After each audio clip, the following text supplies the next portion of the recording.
Di tangan Mas Tim, kertas atau kanvas mungkin cuma jadi barang di gudang. Di tangan Leonardo da Vinci bisa jadi lukisan miliaran rupiah. Legendaris malah. Jadi menurutku value pasti ngomongin tentang konteks. Banyak orang yang nggak kepake di Indonesia, tapi di luar negeri sangat dihargai. Ada orang yang nggak kepake di luar negeri, tapi di Indonesia sangat dihargai. Jadi pasti ngomongin value itu pasti ngomongin konteks. Jadi kita nggak bisa jadi orang yang objektif bervalue. Pokoknya bervalue itu harus pinter. Belum tentu konteksnya butuh orang pinter. Bisa jadi dia hanya butuh orang yang pinter bacot. Seriusan. Kadang-kadang kita contoh deh di negara Afrika misalnya. Di negara Afrika, waduh, orang pinternya nggak dihargain, nggak dapat kerjaan. Yang jadi dosen, yang jadi guru besar, yang jadi apa di Afrika nih, itu orang-orang yang pinter ngejilat misalnya. Ya orang pinter, yang beneran pinter di situ nggak kena. Dia menulis buku nggak ada yang baca.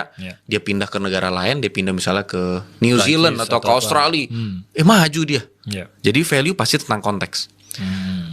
Jadi masalahnya cuma dua kalau orang nggak bisa hidup dengan baik.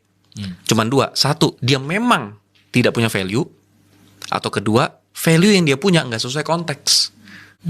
Nah, masalahnya adalah kita berharap kita punya value tapi nggak sesuai konteks. Tinggal nyari konteksnya.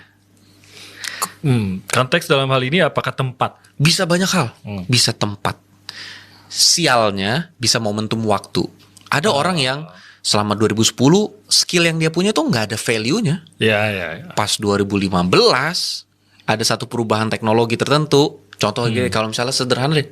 Sebelum ada komputer tahun 1800, orang yang jago-jago IT, orang-orang yang memang bakatnya ngoding, ya kerjanya mungkin waktu itu jadi petugas tambang batu bara kali.